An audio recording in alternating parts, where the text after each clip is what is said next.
복음 16장 1절부터 16절까지 교독하시겠습니다.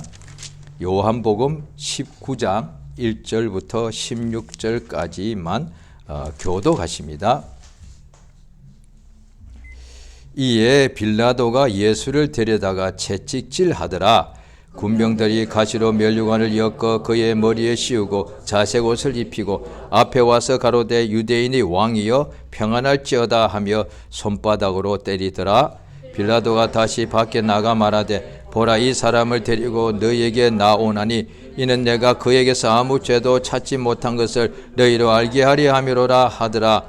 이에 예수께서 가시 면류관을 쓰고 자색 옷을 입고 나오시니 빌라도가 저에게 말하되 보라, 이 사람이로다 하매 대제사장들과 하석들이 예수를 보고 소리질러 가로되 십자가에 못 박게 하소서, 십자가에 못 박게 하소서 하는지라. 빌라도가 가로되 너희가 친히 데려다가 십자가에 못 박으라. 나는 그에게서 죄를 찾지 못하노라. 유대인들이 대답하되 우리에게 법이 있으니 그 법대로 하면 저가 당연히 죽을 것은 저가 자기를 하나님 아들이라 함이니이다. 빌라도가 이 말을 듣고 더욱 두려워하여 다시 관정에 들어가서 예수께 말하되 너는 어디로 서냐 하되 예수께서 대답하여 주지 아니하시는지라. 빌라도가 가로되 내게 말하지 아니하느냐? 내가 너를 놓을 권세도 있고 십자가에 못 박을 권세도 있는 줄 알지 못하느냐? 예수께서 대답하시되 위에서 주지 아니하셨다면 나를 해할 권세가 없었으려니와 그러므로 나를 내게 넘겨준 자의 죄는 더 크니라 하시니. 이러므로 빌라도가 예수를 놓으려고 힘썼으나 유대인들이 소리지르어 가로되 이 사람을 놓으면 가이사의 충신이 아니니이다. 무려 자기를 왕이라 하는 자는 가이사를 반역하는 것이니이다. 빌라도가 이 말을 듣고 예수를 끌고 나와서 박석 히브리 말로 가바다이란 곳에서 재판석에 앉았더라. 때는 제6시라. 빌라도가 유대인들에게 이르되 보라, 너희 왕이로다. 저희가 소리 지르되 없이 하소서, 없이 하소서, 저를 십자가에 못 박게 하소서. 빌라도가 가로되 내가 너희 왕을 십자가에 못 박으랴. 대제사장들이 대답하되 가이사 외에는 우리에게 왕이 없나이다 하니. 이에 예수를 십자가에 못 박히게 저희에게 넘겨주니라. 아멘. 하나님은 뜻이 있으십니다.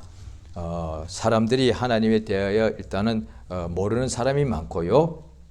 그 다음에 이제 아는 사람들도 특히 우리 한국 사람들은 제가 어릴 때 여러 가지 이제 불신자고 또 동양의 여러 가지 사상이나 그런 것에 어른들이 하시는 말씀을 듣고 이런 것이 있는데, 그런데 이제 동양이나 뭐 중국이나 이런 경우겠죠. 한국이나 중국의 영향을 옛날에 많이 받았으니까요.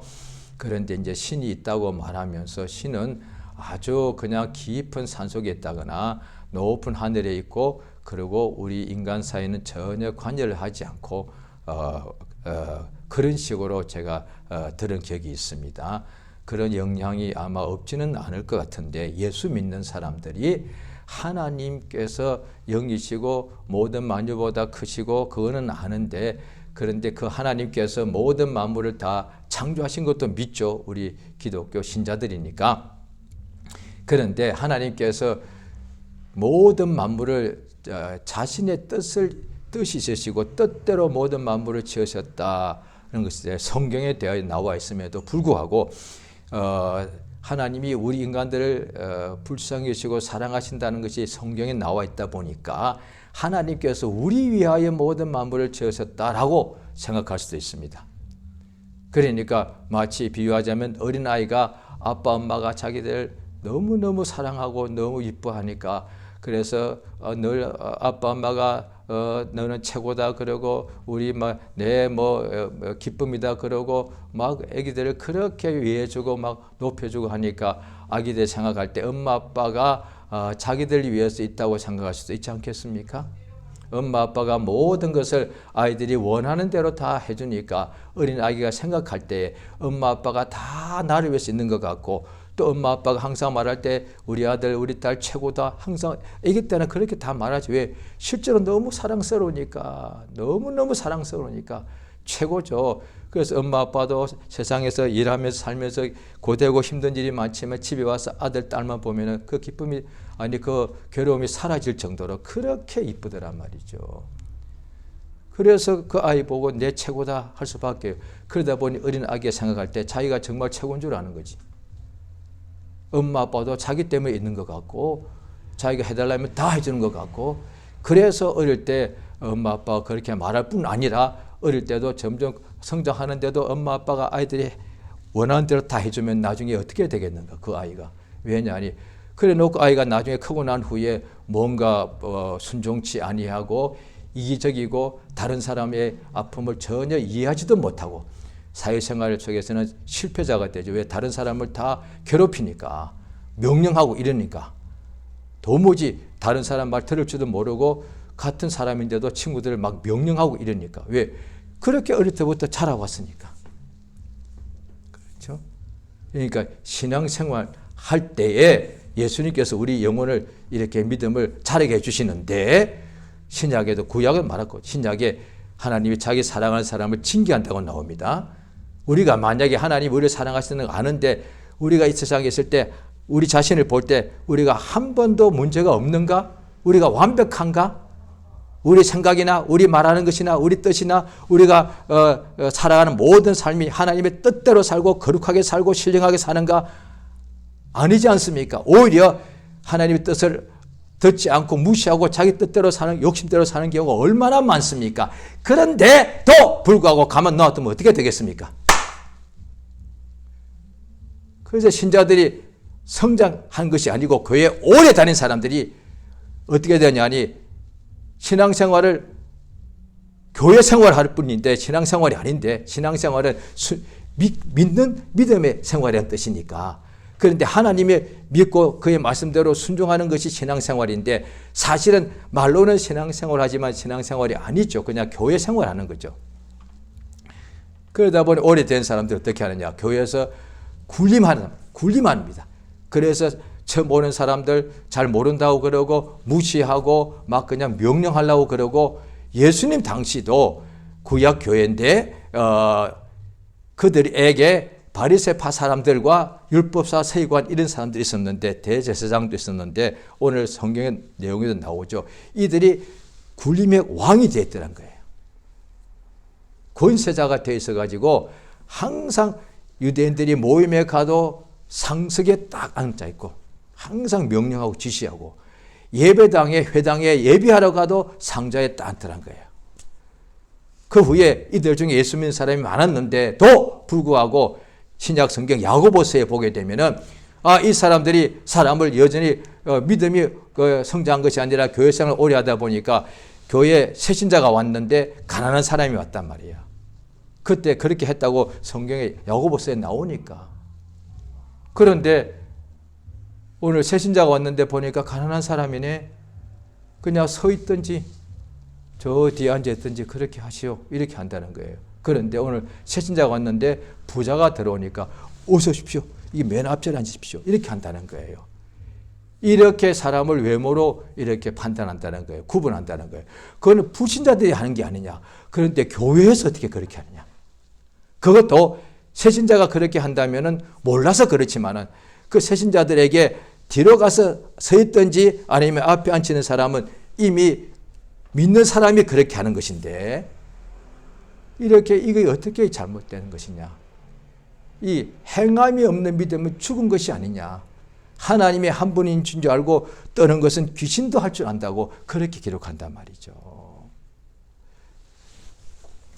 하나님께서 만물을 자기 뜻대로 지으신 것이지, 우리 인간은 있기도 전에 하나님이 뜻이 있고 그 뜻대로 모든 만물을 이것이 맞단 말이죠. 그러면 우리 인간은 존재하기도 전에 하나님께서 인간을 위해서 모든 것을 지으셨다고요? 그거는 말이 안 되는 얘기인단 말이지.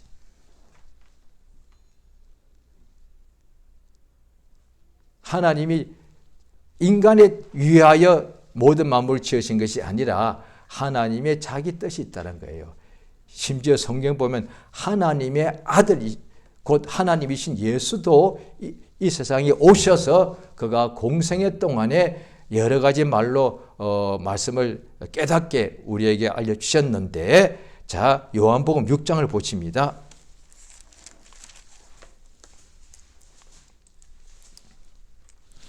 요한복음 6장에 예수께서 특히 요한복음에는 예수님의 하신 가르침이 가장 많이 나와 있죠. 그래서 예수님이 뭐라고 설교하셨는지, 뭐라고 진리의 말씀으로 하셨는지를 알고 싶으면 요한복음을 계속 읽으면 충분히 알 수 있지 않겠습니까? 자, 요한복음 6장 38절입니다.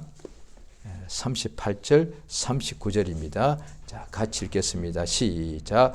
내가 하늘로서 내려온 것은 내 뜻을 행하리 함이 아니요 나를 보내신 이의 뜻을 행하리 함이니라. 나를 보내신 이의 뜻은 내게 주신 자 중에 내가 하나도 잃어버리지 아니하고 마지막 날에 다시 살리는 이것이니라. 예수께서 내가 하늘로서 내려온 것은 내 뜻을 행하리 함이 아니고, 예수께서 분명히 이 세상에 오신 것은 뜻을 행하러 오신 것이 분명합니다. 그래서 예수님께서 세상에 오신 것이 세상 유람하러 오신 것이 아니고, 세상에서 어떤 휴양하러 오신 것이 아니고, 한번 육체가 되어서 한번 인간 체험을 하러 오신 것이 아니라 뜻을 행하러 오셨다고 되어 있습니다. 그럼 누구의 뜻이냐? 인간의 뜻이냐? 왕의 뜻이냐? 우리 뜻이냐? 아니다. 천사의 뜻이냐? 아닙니다. 예수님 자신 뜻도 아니다. 그를 보내신 이의 뜻. 다시 말해서 아버지의 뜻이죠. 바로 그 지금 39절까지 읽으셨는데 40절에 보면 내 아버지의 뜻이라고 나옵니다. 예수께서 이 세상에 오신 것은 아버지의 뜻을 행하려 왔다라고 되어 있습니다. 나를 보내신 이의 뜻은 무엇이냐? 내게 주신 자 중에 내가 하나도 잃어버리지 아니하고 마지막 날에 다시 살리는 이것이니라 하시면서, 자, 40절 우리 같이 읽습니다. 요한복음 6장 40절입니다. 시작. 내 아버지의 뜻은 아들을 보고 믿는 자마다 영생을 얻는 이것이니 마지막 날에 내가 이를 다시 살리리라. 예. 이 세상에 그 아들 예수를 보내신 것은 이미 우리가 알다시피 예수님 오시기 전부터 예언되어 있는 대로 예수님이 이 세상에 메시아로 오시지 않았습니까? 그리스도 메시아 구원자로 왔단 말이죠. 그러니까 세상에 있는 죄인들을, 인간들을 구원하기 위해서 오신 것이니까, 예수가 이 땅에 오신 것은 우리 인간들을 죄에서부터 죄의 싹스로 멸망하게 되어 있는데, 우리 하나님이 우리 인간들을 멸망시키지 않고 구원하시려고 그 아들 예수를 구원자로 보내셨는데, 이것이 예수의 뜻이 아니라 아버지의 뜻이란 거예요. 아버지의 뜻이란 거예요. 그래서 자, 이 예수님께서 이 세상에 구주로 오신 것이 아버지의 뜻이란 거죠. 자, 누가복음,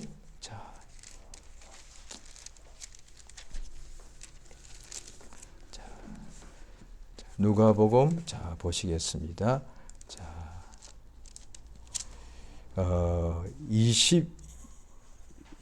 누가복음 22장 보십니다. 누가복음 22장 42절입니다. 예수님께서 잡히시기 전날 밤 겟세마네 동산에서, 감람산에서 이렇게 기도하시죠. 누가복음 22장, 자, 41절 같이 읽습니다. 시작. 저희를 떠나 도 던질 만큼 가서 무릎을 꿇고 기도하여. 42절. 가라사대 아버지여, 만일 아버지의 뜻이었던 이 잔을 내게서 옮기시옵소서. 그러나 내 원대로 마옵시고 아버지의 원대로 되기를 원하나이다. 이에 여기 보시면 분명히 예수님이 십자가에서 죽으시기 전날 밤에 겟세마네 동산에서 이제 잡히기 직전에 간절히 얼마나 열심히 기도하셨는지 이마에 흐르는 땀방울이 핏방울처럼 떨어질 정도로 기도하시는데, 그때는 제자들이 막 피곤해서 막 조는 중에도 예수님이 하신 기도를 그들이 다 들었단 말이죠. 기도 내용이 뭐냐니, 예수님이 한 시간씩 이렇게 3번을 기도하시는 것인데, 아버지 할만하시거든 이 잔을 내게서 옮기시옵소서라고 됐다.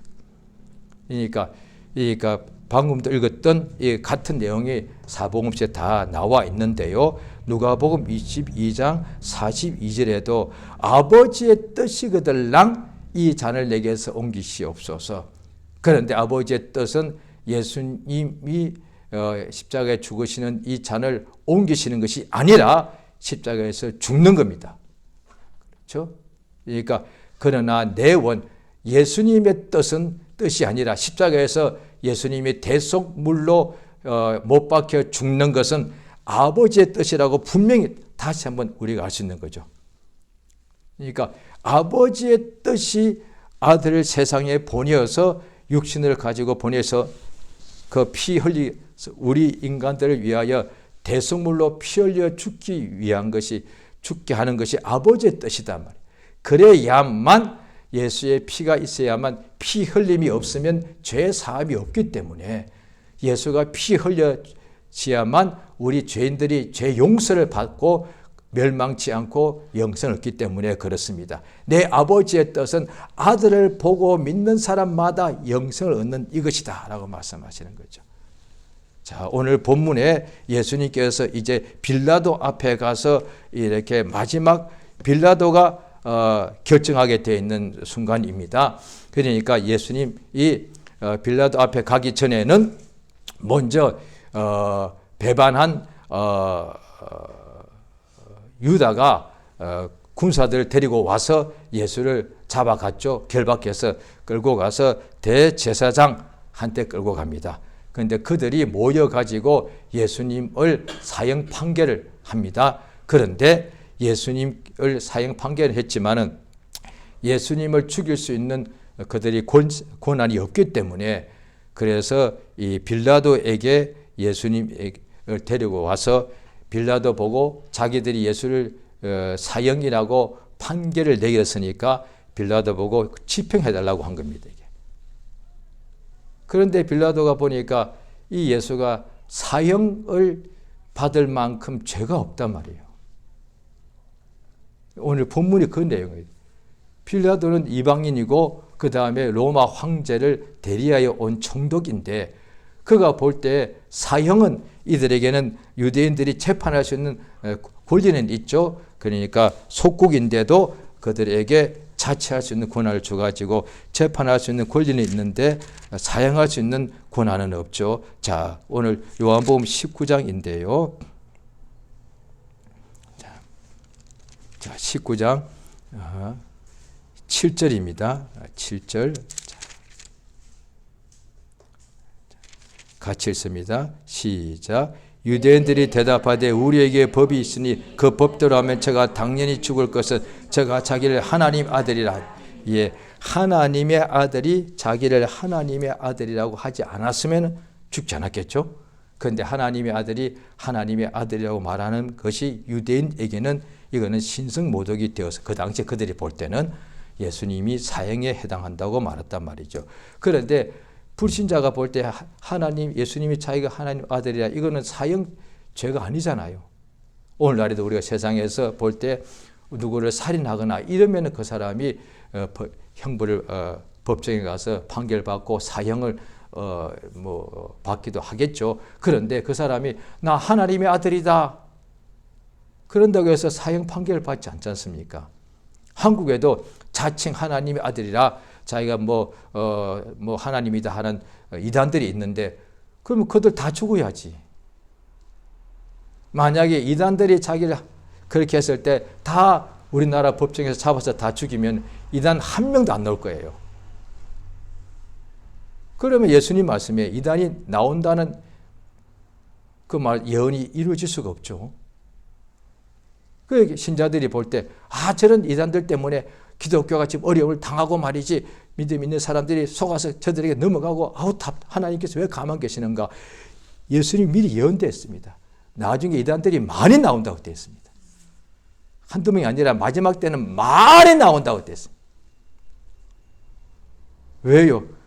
그래야 진짜 믿음이 있는지 없는지 그때 다 판가름 나니까. 믿음이 제대로 됐으면 이단이 자기가 신이다 그럴 때 그걸 믿겠냐고요. 아무도 안 믿습니다. 아무리 심지어 예수님이 미리 예언하셨는데 보면 마지막 때 보면은 이단이라는 사람이 막 이적도 행하거든요. 막 죽은 자도 살린단 말이에요. 이미 예수님이 다 예언했단 말이에요. 이 성경을 미리 알고 예수의 말씀을 믿는 사람이라면 이단이라는 사람이 있어가지고 혹시 병을 고치더라도 그 따라가지 않는다는 거예요. 그러니까 예수를 제대로 믿지 않고 성경을 제대로 안 보니까 저기 뭔가 막 병도 고친대.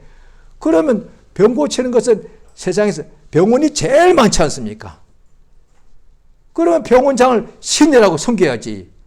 어떤 이단보다도 지구상에서 오늘날도 한국에도 대형 병원들이 몇 개 있죠. 거기서 병자를 제일 많이 고치지 않고 엄청나게 병을 고치거든요. 죽는 사람도 많지만 병 고치는 사람이 엄청납니다. 한 해에 아마 수만 명, 수십만 명 아마 고칠 수 있다고. 그럼 그들을 신이라고 섬겨야지. 그래서 가끔 그런 사람이 있다며요. 불신자 중에 최고의 의사 중에 의사. 자기는 어떤 병도 고치는 의사가 있다고 그 사람이 자기를 신이라고 생각한다는 거예요. 그럴만도 하지. 왜? 최고니까. 세상에서 제일 부자겠다 합시다. 아마 자기를 신이라고 생각할 거예요. 세상에서 제일 머리가 좋은 사람 합시다. 가장 모르는 것이 없는 사람. 아마 속으로는 자기가 신이라고 생각할 거예요. 세상에서 제일 큰 나라, 강력한 국가를 이룬 황제가 있다 합시다. 아마 자기를 신이라고 그럴 거예요. 제 말이 맞을 거요. 동양에서도 어떤 중국의 옛날에 뭐 황제, 지금도 일본에 무슨 왕이 있다며요. 또 저기 이집트의 왕, 자기들 다 신이라고 그랬거든요. 그건 이미 기록에 나와 있으니까. 그러니까 하늘 천자 써가지고 하느님의 아들이 이랬다니까요. 다 신이라고 불렀다니까요. 제일 높이 있는 왕들을. 그러니까 인간들은 그렇단 말이죠. 이 마귀가 와서 그렇게 유혹하지 않습니까? 높아지고 인간이 제일 높아지면 우두머리가 되겠죠. 그보다 또 더 높아지는 것이 뭐요? 신이잖아요. 그래서 사람들이 자기를 신격 구하는 거죠. 인간 중에 가장 높은 것은 왕인데 그보다 더 높아질 수 없으니까. 그런데 인간보다 더 높아지려면 신밖에 없단 말이에요. 그러니까 자칭 자기를 신이라고 한단 말이에요. 그게 이단이잖아요. 이단이 뭐요? 자기가 신이라고 하는 거예요. 나 하나님 아들이다. 이렇게 말하는 거죠. 그러니까 예수님은 자기가 하나님 아들에서 하나님 아들이라고 하셨는데 그것에 유대인들이 사형 판결이라고 말하는 거죠. 그런데 그것에 대하여 자, 요한복음 19장 보십니다. 19장 4절입니다. 4절 같이 읽겠습니다. 시작. 빌라도가 다시 밖에 나가 말하되 보라 이 사람을 데리고 너희에게 나오. 이는 내가 그에게서 아무 죄도 찾지 못한 것을 너희로 알게 함이로라. 예, 이 부분이 복음서에 다 나오는데 예수님이 죄가 없다는 것에 대해 유대인들이 자꾸 예수를 자기들은 죽일 권이 없으니까 빌라도의 손을 빌어서 예수를 십자가에 못 박게 하려고 못 박아라 십자가에 못 박아라 계속 그럴 때 빌라도가 놓아주려고 하다가 이 대제사장과 유대인들이 하도 소리 지르니까 밀란 반역이 일어날까 봐 할 수 없이 예수를 십자가에 못 박게 넘겨주면서 자기는 물 가져와서 소짓습니다. 나는 죄 없다. 내가 볼 때 이 예수는 사형받을 죄가 없다. 그런데 너희들이 자꾸 죽이라고 그러니까 예수님께서 그렇게 그들이 소리 지르는 대로 해주면서 물에다가 손을 씻습니다. 나는 이 사람과 상관없다. 빌라도의 부인도 사람을 버려서 어젯밤 제가 꿈에 이 사람을 제가 살리려고 애를 많이 썼습니다. 이랬다. 빌라도 부인도 꿈에 이거 영감 있는 사람 아니에요. 그 불신자인데. 그러니까 빌라도 총독의 판단이 볼 때도 그 부인이 불신자도 또 어떤 영적인 것을 여자들이 먼저 체험할 수가 있죠. 그런데 빌라도는 영적 어떤 꿈을 꾼 것이 아니라 대신에 남자들이 주로 이성적인 판단, 죄가 없어. 아무리 확인해봐도 빌라도가 자기가 볼 때 예수는 사형할 만한 죄가 없고 빌라도 부인을 꿈에 보니까 이분 아니에요. 이 사람은 죽일 사람이 아니에요. 그러니까 하나님께서 빌라도나 부인이나 간에 예수는 죄가 없는 분이요. 그런데 유대인들이 예수를 죄가 있다고 죽이자라고. 그럼 어떻게 죽일까 했더니 그냥 죽이는 방법이 많지 않습니까? 침례 요한은 그냥 목 베어서 죽였거든요.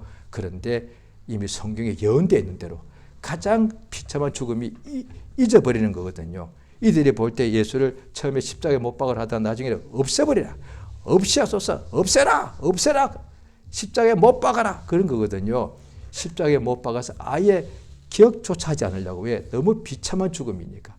유대인들은 알고 있죠. 나무에 달린 자마다 저주 아래 있다고 그랬으니까 예수님이 죽어도 가장 저주를 받던 사람같이 되니까 그들이 십자가에 못 박아 예수를 죽일 때 그걸 잊어버리려고 한단 말이에요. 그래서 다른 것도 아니라 십자가에 못 박아라고 계속 그렇게 말하더라고요. 그런데 이 사복음서 중에 빌라도하고 예수님께서 이야기하신 부분이 가장 많이 나오는 것이 이 요한복음인데요. 자, 요한복음 19장 오늘 본문에 보시면, 자, 그러니까 예수님이 하나님 아들이라고 하니까 8절에 보면 빌라도가 이 말을 듣고 더욱 두려워합니다. 그래서 너는 어디서 왔느냐 물어볼 때 10절 같이 읽습니다. 시작. 빌라도가 가로되 내게 말하지 아니하느냐 내가 너를 놓을 권세도 있고 십자가에 못 박을 권세도 있는 줄 알지 못하느냐. 11절 예수께서 대답하시되 위에서 주지 아니하셨다면 나를 해할 권세가 없어서려니와 그러므로 나를 내게 넘겨준 자의 죄는 더 크니라. 이해 보십시오. 지금 예수님이 보통 사람이라면 죽음이 가장 두렵습니다. 신앙인이라 할지라도요. 그런데 지금 유대인들 때문에 나는 사형 결정을 받고 왔는데 그들이 나를 못 죽여. 그런데 로마 총독 앞에 내가 총독이 권세가 있는 거예요. 총독이 아무리 유대인들이 나를 죽이려 할지라도 그 총독이 볼 때 내가 죄가 없는 거예요. 그럼 총독이 이 사람 살려줘라 하면 나는 사는 거예요. 나는 죽기 싫으니까 또 억울하잖아. 나 죄도 없는데. 그러면 내가 로마 총독 앞에 있을 때 얼마나 그를 간절히 바라보겠습니까? 저 한마디에 내가 죽고 살게 되었으니까. 지금 내가 이미 또 채찍도 맞고 왔고 사람들 나를 다 지금 십자가에 못 박아라 그러고 있는 거예요. 그럼 내가 지금 이 순간에 얼마나 두렵겠습니까? 예수님하고 양쪽에 같이 두 강도가 십자가에 못 박혔는데 그중에 한 강도는 그 고통 속에서도 당신이 그리스도면 우리와 당신을 좀 살려봐라 그랬습니다. 마지막 죽어가면서도 살고 싶어가지고. 여기 오늘 요한복음 19장 보면은 예수님이 가장 지금 두려워해야 된다고. 그런데 반대로 총독이 두려워하고 있어. 이게 말이 안 되는 상황이에요, 지금 이게. 사형을 집행하는 사람이 아니라 사형수가 오히려 벌벌벌 떨어야 되는데 오히려 사형을 집행할 수 있는 사람이 두려웠다니까요. 예수 앞에 너 어디로서 왔느냐? 내게 밝히 말해달라. 그러면서 내가 너를 살려줄 권세도 있고 십자가에 못 박을 권세도 있지. 모르느냐? 예수님 인정했습니다. 권세 있다. 인정한다. 그 권세 때문에 예수를 지금 죽이는 거니까. 죽을 수 있는 거. 십자가에 못 박을 수 있는 거니까. 그런데 위에서 주지 아니하셨다면 그 권세 없다 그랬습니다. 위가 누굽니까? 하나님 아닙니까? 하나님이 빌라도에게 예수를 십자가에 못 박을 수 있는 권세를 주신 거예요. 본문이 그렇습니다. 하나님께서 자기의 죄 없는 아들을 세상에 보내어서 빌라도를 그때 총독으로 세워서 자기 아들을 십자가에 못 박을 수 있는 권세를 빌라도에게 주었습니다. 더 설명하자면 내가 무슨 엄청난 힘이 있다 합시다. 우리 인간이. 그런데 자기 하나밖에 없는 가장 귀한 아들, 죄도 없어. 그런데 이 아들을 희생하기 위해서 그게 아버지의 뜻이요. 보통 아들이 오히려 반대로 아버지 대신 제가 죽을게요. 무슨 소리냐 이놈아. 이 아버지니까. 이 애비가 대신 죽어야지. 그게 아버지의 마음이, 아버지의 사랑이잖아요. 그런데 아버지가 먼저 내 아들을 내가 희생시켜야 되겠는데 이 나라가 살기 위해서는 말이지.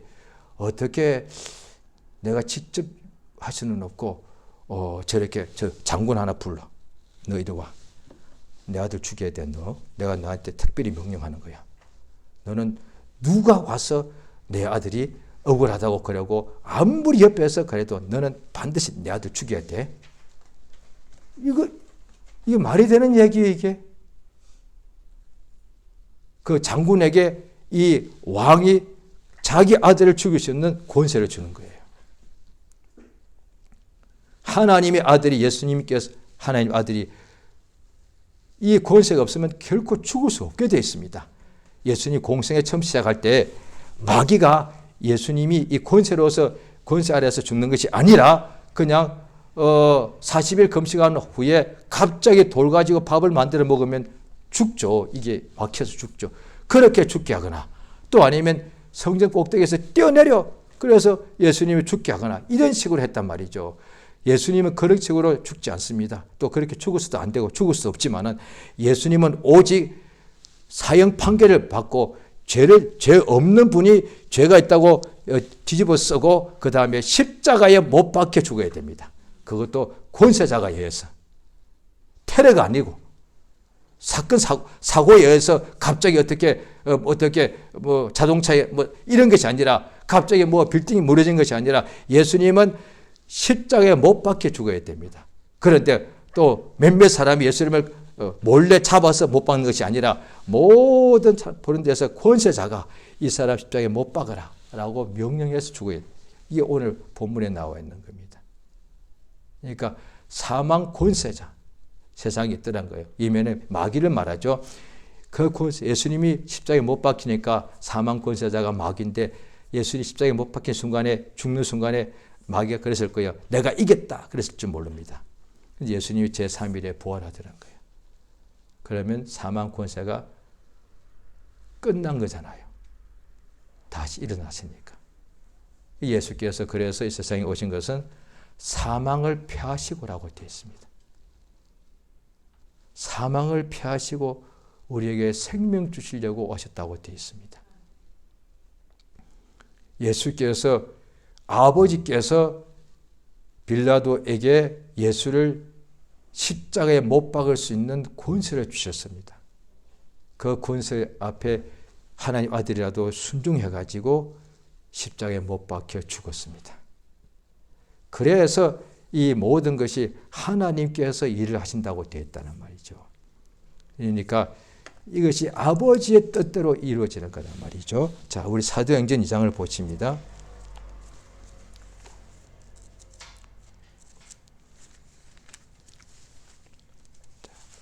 사도행전 2장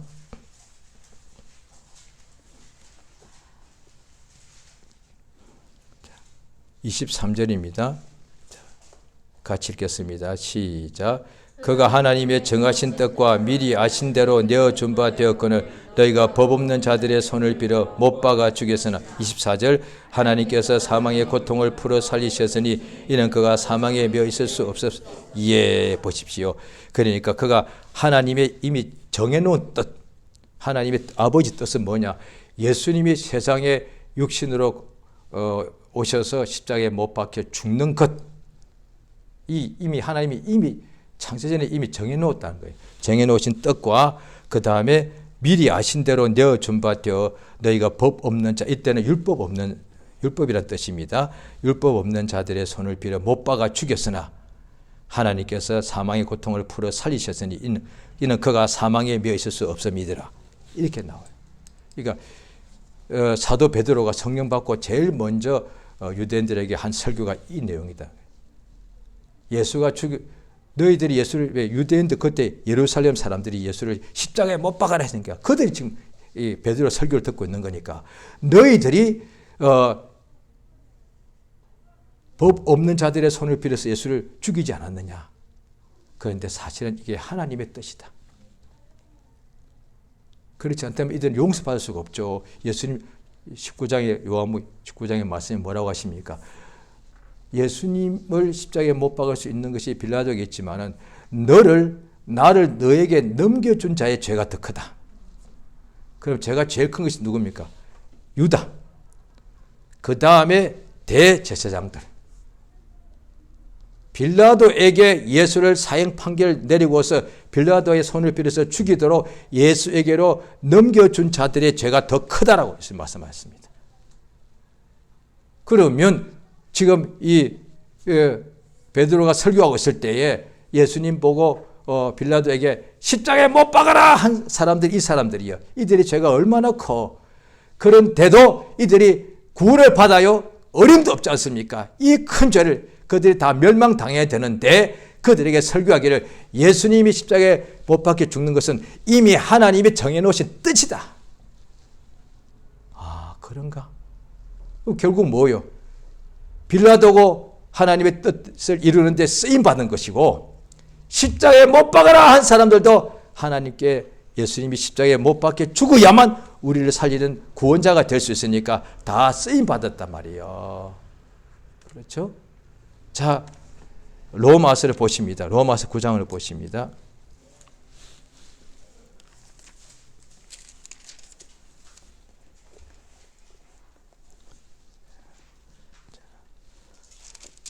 로마서 9장 19절 같이 읽습니다. 시작.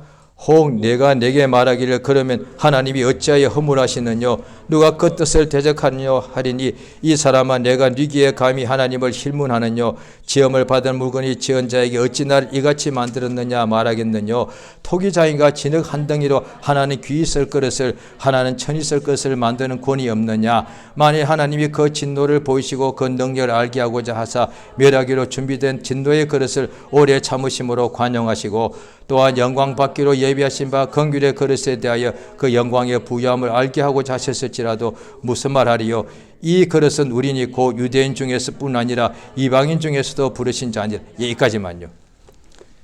토기장이는 하나님을 말하는 거죠.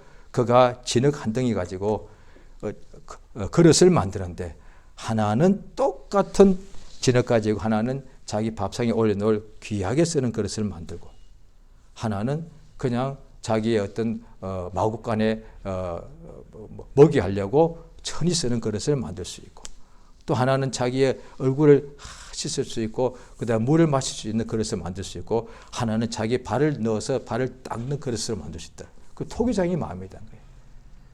주인이 권리가 뭐냐니 자기가 그릇을 만들 때 자기의 뜻에 따라서 천하게 쓸 수 있는 그릇도 만들 수 있고 귀하게 쓸 그릇도 만들 수 있다는 거예요. 이 그릇이 뭐냐? 우리다.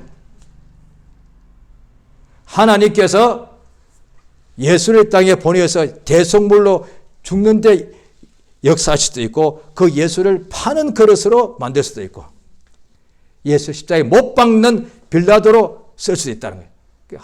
다 일 빌라도도 다 쓰임받아. 왜 쓰임받지 않으면 예수님이 십자가에 죽을 수 없는 거니까. 그러면 우리 인생이 다 그릇인데 하나님이 쓰시는 그릇인데 그 뜻대로 하나님이 천하게 쓰는 그릇도 있고 귀하게 쓰는 그릇도 있다. 바로 이 조금 앞에 로마서 9장 그 앞에 하나님이 바로에게 이집트의 왕 파라오죠. 그 모세를 통해서 하나님께서 이스라엘 백성을 이끌어낼 때 바로가 그렇게 그러니까 강팍하고 하나님께 계속 대적하더란 거예요. 그것도 하나님이 바로가 쓰시는 그릇. 그가 그렇게 세계 최강의 왕이 그렇게 강팍해도 하나님께서 결국 그 능력을 나타내사 그로 하나님의 백성들을 내보내게 하더란 거예요. 지금 모든 것이 이 세상 만물이 우리 눈에 보이지 않을 뿐이지 하나님의 뜻대로 다 하나님이 주관하고 계신다는 거죠.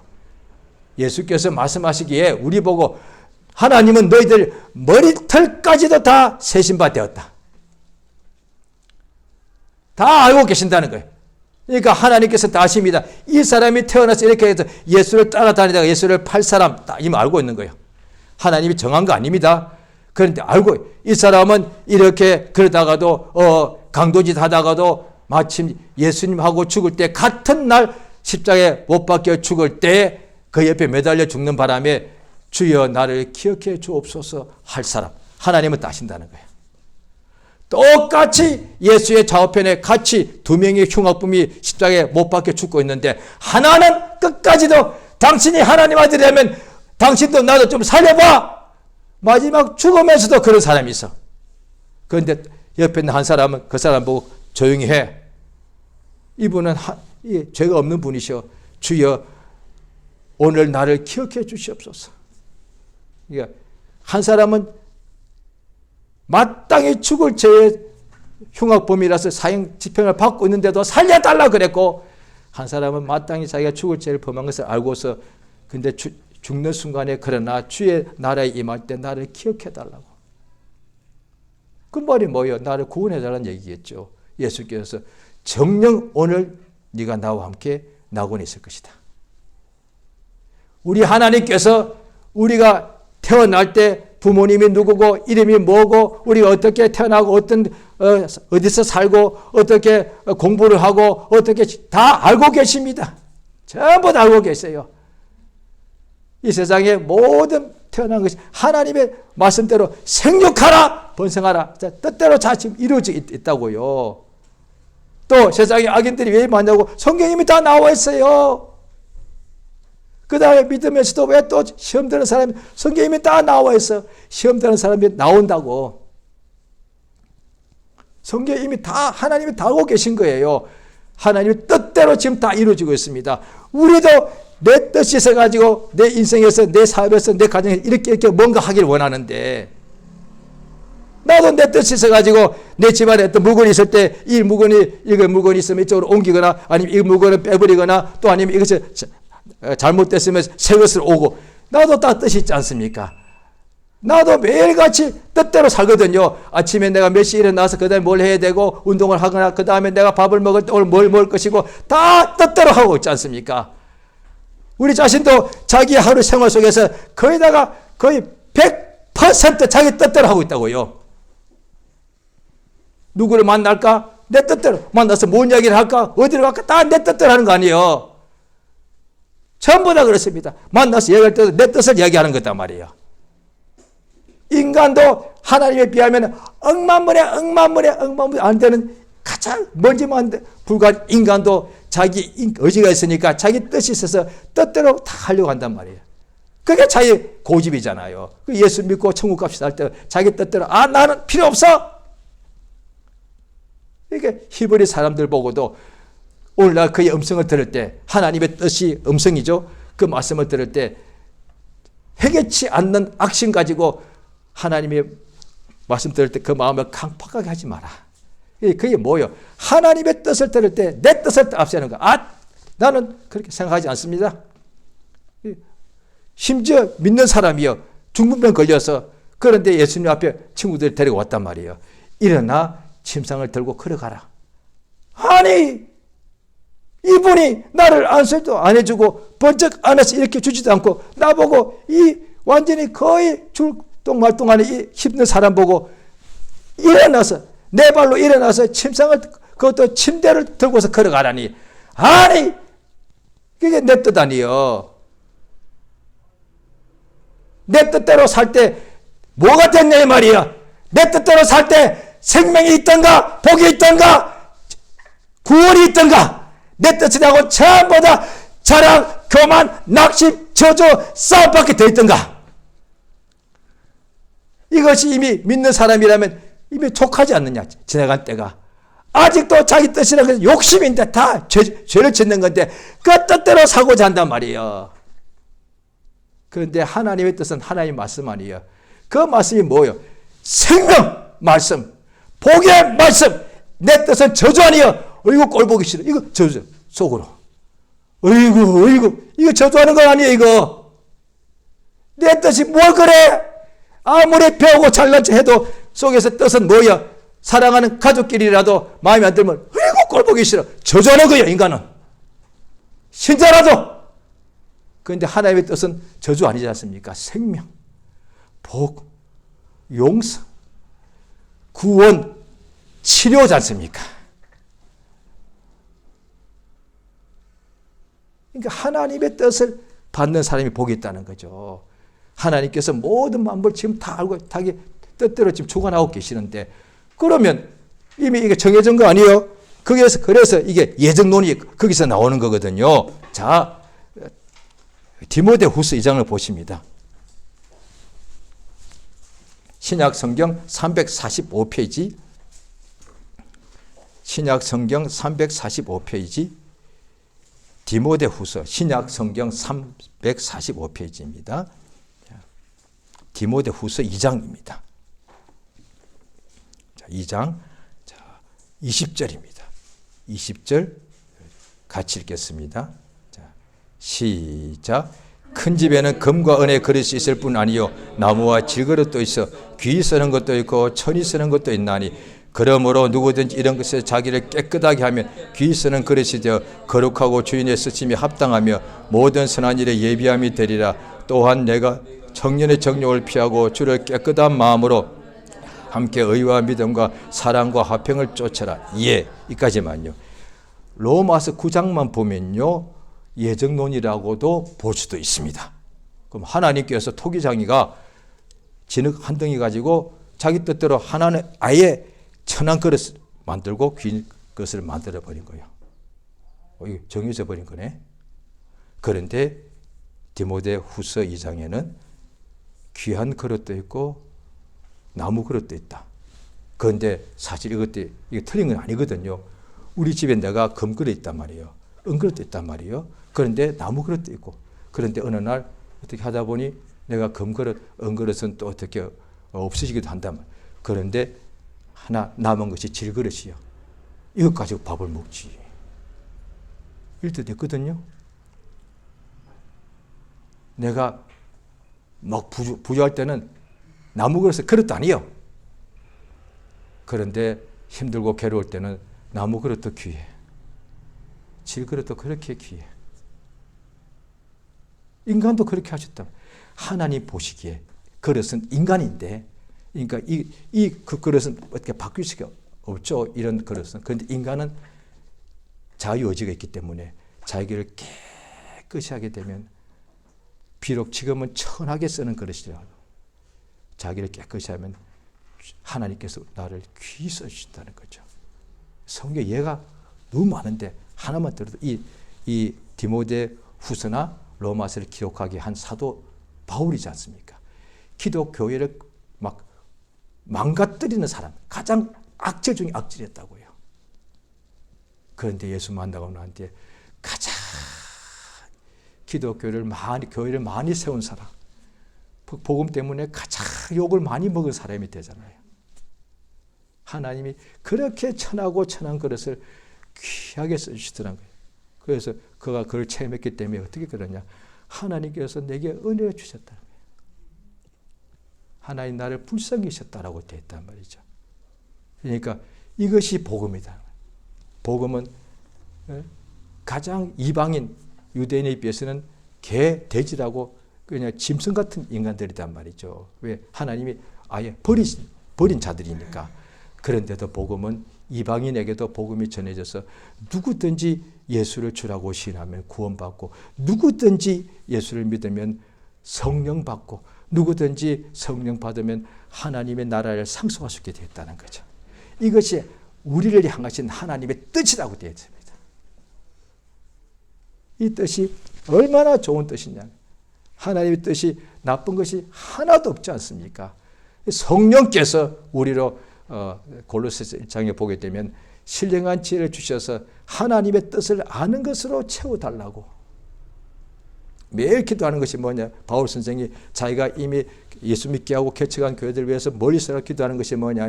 우리 골로새에 있는 우리 교인들이 신령한 지혜를 주셔서 하나님께서 저들을 향한 그 뜻이 무엇인지를 알게 해달라고. 그래서 믿음이 성장하게 해달라고 이렇게 했단 말이죠.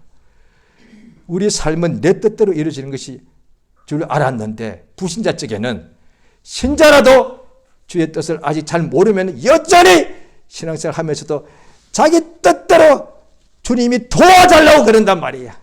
그게 안 되면 99% 시험 되지 않습니까? 시험 되는 이유가 뭔데요? 예수 믿으면 시험 들지 않습니다. 예수 믿는데 자기 뜻대로 안 되니까 시험 되는 거잖아요, 그게. 하나님 뜻대로 사는데 어떻게 시험 들어? 불가능이야, 그거는. 그런데 오해하기를 내가 뜻대로 살고 있는데 시험 들어. 그거 틀린 거예요, 지금. 그러니까 사람이 미혹되는 것은 자기 욕심에 이끌린다고 되어 있기 때문에. 자, 이 시간 기도하십니다.